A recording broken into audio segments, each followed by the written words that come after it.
মেদিনীপুর জেলার দ্বিতীয় বৃহত্তম মেলা এই কেটিভিপি মেলা সেজে উঠেছে নানান আলোর বাহারে। কত সুন্দর আলোকসজ্জায় সজ্জিত, সাথে এই মেলা একদিনে দেখে শেষ করার মতন নয়। তো চলুন বন্ধুরা, আজকের ভিডিওতে আমরা জেনে নেব এই মেলাটি কোথায় আর কখন আপনারা কিভাবে আসবেন। মেলা 7ই জানুয়ারি থেকে শুরু হয়ে গেছে, চলবে সপ্তাহব্যাপী। আর এখানে খাওয়া স্টল থেকে শুরু করে ঘরের নিত্য প্রয়োজনীয় জিনিস যেমন রয়েছে, সেরকম গাড়ি, এসি, টিভি, ফ্রিজ সমস্ত জিনিস আপনারা এই একই মেলার মধ্যে পেয়ে যাবেন। এত কিছু একটা মেলার মধ্যে আশা করা যায় না। তাই এই মেলায় কিভাবে আসবেন প্রথমেই জেনে নেওয়া যাক। আপনারা যদি মেছেদা থেকে আসেন, মেছেদা থেকে কোলাঘাটগামী যে কোনো টেকারে উঠে কালী মন্দির অথবা মেলায় নামবো বললেই এই মেলার গেটের কাছেই আপনাকে নামিয়ে দেবে। পিচ রাস্তা বরাবর সোজা হেঁটে গিয়ে আপনারা এই গেটটা দেখতে পেয়ে যাবেন। আর যদি কোলাঘাট থেকে যান তাহলেও একই ব্যাপার, কালী মন্দির অথবা মেলায় যাব বললেই ঠিক পারফেক্ট জায়গায় নামিয়ে দেবে আপনাকে। যেহেতু মেলাটি অনেক বড়, তাই আমরা একটু সকাল সকাল গিয়েছিলাম কোলাঘাট থেকে। সকাল সকাল মিন্স দুপুর 3টের সময় বেরিয়েছিলাম। 3টে থেকে 3:30-এর মধ্যে পৌঁছে গিয়ে তারপরে বেশ ভালো করে সন্ধ্যা পর্যন্ত মেলাটা ঘুরে ঘুরে দেখেছি। তো সেই সমস্ত কিছু এক ধার থেকে তোমাদের দেখাবো। চলো শুরু করা যাক। পিচ রাস্তা বরাবর হাঁটতে হাঁটতে মেলার বিভিন্ন জিনিস দেখার জন্য আপনাদেরকে যেতে হবে ডান দিকে। ডান দিকেই বেশিরভাগ জিনিস রয়েছে, অন্যান্য এদিকে খাবারের দোকানগুলো বেশি রয়েছে। চলুন ডান দিকে যাওয়া যাক, দেখে নেওয়া যাক কি কি রয়েছে।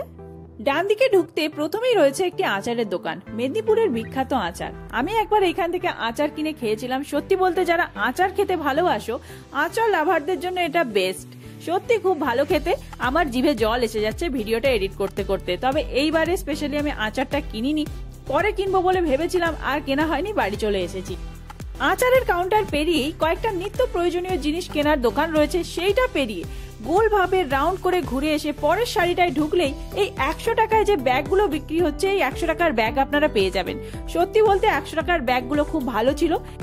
এই যে লং বেল্ট দেওয়া এই ব্যাগগুলো স্পেশালি সবারই খুব ভালো লাগে, জানি। আমি এই ব্যাগ খুব ইউজ করি। তো আমি এখান থেকে একটা ব্যাগ নিজের জন্য নিয়েছিলাম, আর একটা মাকে কিনে দিয়েছিলাম হাতে নিয়ে যাওয়ার জন্য হ্যান্ড ব্যাগ। তবে হ্যাঁ, একটু লক্ষ্য করে কিনবেন। প্রথমে এই দোকানটি আসবে, এখানে 220 টাকা করে ব্যাগ। ওই একই ধরনের ব্যাগ আপনারা পরের যে শাড়িটা রয়েছে সেই শাড়িটায় গেলে আপনারা 100 টাকায় পেয়ে যাবেন।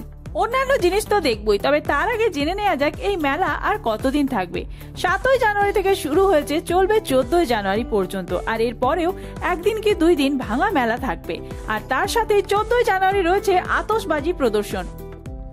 1 মাস পরে শিবরাত্রি আসতে চলেছে। আপনারা যদি চান এখান থেকে শিবলিঙ্গ কিনতে পারেন। অন্য কিছু পরে দেখবো। চলো একবার খাওয়ার স্টল থেকে ঘুরে আসা যাক। এই দেখো, প্রথমে ঢুকতেই আমি বলেছিলাম বাম দিকে পড়বে খাওয়া স্টলগুলি। খাওয়া স্টলের সাথে বাম দিকে অন্যান্য দোকানও রয়েছে, তবে খাওয়া স্টলই বাম দিকটাই বেশি। এখানে পাপড়ি চাট রয়েছে। আমরা একটি স্টলে পাপড়ি চাট ট্রাই করেছিলাম, আর পাপড়ি চাটটা সত্যিই খুব ভালো ছিল। 40 টাকা করে প্লেট নিচ্ছিল পাপড়ি চাট। এই দেখো, এখানে পাপড়ি চাট তৈরি হচ্ছে।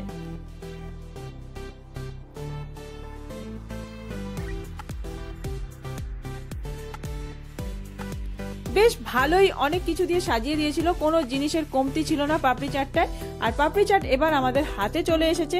পাপড়ি চাট নিয়ে পাপড়ি চাট খেতে খেতে তারপরেই দেখলাম পানের স্টল। এখানে স্মোকি পান থেকে শুরু করে সমস্ত কিছুই ছিল। তবে আমি পান খাই না, তাই জন্য পানটা আমি না খেয়ে জাস্ট ভিডিও করে ওখান থেকে বেরিয়ে এসেছিলাম। তবে মেলা এলে যে জিনিসটা না খেলে ঠিক মেলা ফিল হয় না। আমি বাজার গেলেও যে জিনিসটা মিস করতে চাই না, সেটা হলো ফুচকা। এই যে ফুচকা, এই ফুচকা স্টলটায় ফুচকা খেয়েছিলাম। সত্যি বলছি, মেলার ফুচকা বলে মনে হচ্ছিল না, খুবই ভালো ছিল ফুচকার টেস্টটা। আর এরপরে আমি চলে এসেছিলাম যেখানে অনেক ধরনের মাশরুম পকোড়া বিক্রি হচ্ছিল। তবে মাশরুম পকোড়া আমি খাইনি, কারণ আমার এটা ঠিক ভালো লাগে না। তবে অনেকেই দেখছিলাম মাশরুম পকোড়া খাচ্ছিল। আমি ভ্যারাইটি মোমো খেতে গেছিলাম। ভ্যারাইটি মোমো মেছেদায় যে দোকানটি রয়েছে সেই দোকান থেকে এখানে স্টল দেওয়া হয়েছিল। সত্যি বলছি, দোকানের মতোই ভালো খেতে ছিল। ভ্যারাইটি মোমোর ফ্রাইড মোমোটা আমি খেয়েছিলাম। ফ্রাইড মোমোগুলোর টেস্ট যথেষ্ট ভালো ছিল। আর 110 টাকা প্লেটে 8টা করে মোমো দিচ্ছিল। খাবারগুলো খুবই গরম গরম সার্ভ করা হয়েছিল, তোমরা দেখতেই পাচ্ছ। আর ভেতরে যে পুরটা ছিল সেটাও খুবই টেস্টি ছিল আর ফ্রেশ ছিল। ভাবছো মেলার মোমো বলে স্যুপ দেয়নি? না, স্যুপ ছাড়া মোমো হয় নাকি? এই দেখো, ঠিক খাবার সার্ভ করার পরেই স্যুপটা দিয়ে গেছিল। ততক্ষণে আমার 4টে মোমো খাওয়া হয়ে গেছিল। আমি ছিলাম, ভাই আর মা, আমরা সবাই মিলে এই মোমোটা শেয়ার করে খেয়েছিলাম।